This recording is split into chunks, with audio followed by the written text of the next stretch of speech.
The last flood that affected back in Tuvalu was a very sad story to hear. We hear of things like graveyards being turned up and dead bodies being seen around with dead animals. I really feel sad. Yes, and people, I mean, it's a flatland, and the only place to escape is to climb up a coconut tree. Climate change is a stark reality facing many Pacific Island countries. Changing landscapes, unusual weather patterns, and food security are some of the challenges vulnerable communities across the Pacific are having to come to terms with. Adaptation or mitigation strategies are now being put in place, but countries in the Pacific are fast realizing that these may not be enough. Whatever we do, we'll never be able to accommodate the current level of population, let alone any increase in population. And so we have to accept that reality. And so in doing so, we would have to understand that some of them have to be relocated.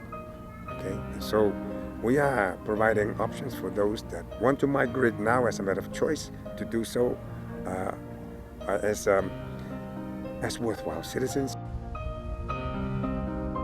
All options must be on the table. And of course, the option of migration should not be closed off to my people. And they are given a free, totally freedom to explore those options if they so wish, in the interest of their families now and their communities. But this is not an excuse for us not to continue to seek proper global actions by the world community. It's the most vulnerable and the poorest that suffer most, and there is a very strong gender dimension which has to be brought out. The Pacific Climate Change and Migration Project is funded by the European Union and implemented by the United Nations Economic and Social Commission for Asia and the Pacific, in partnership with the International Labour Organization and the United Nations Development Programme. The link between migration and climate change is very important.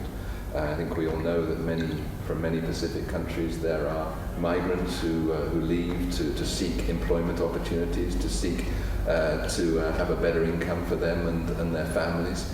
So the reason that we're supporting this program here is to help prepare our partner governments best for migration. This project is very important because having the knowledge, having the evidence, having the real picture of what people are thinking, what people worry about, what people aspire for, is important for policy making, but also to generate some discussions and debates.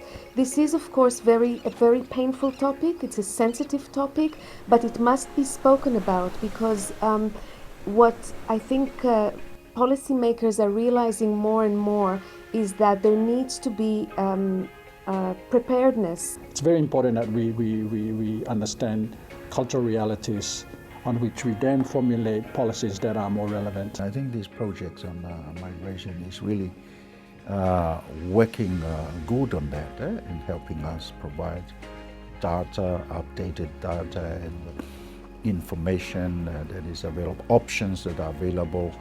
Are extremely important for the human face of it. So to help the government of Tuvalu help our people.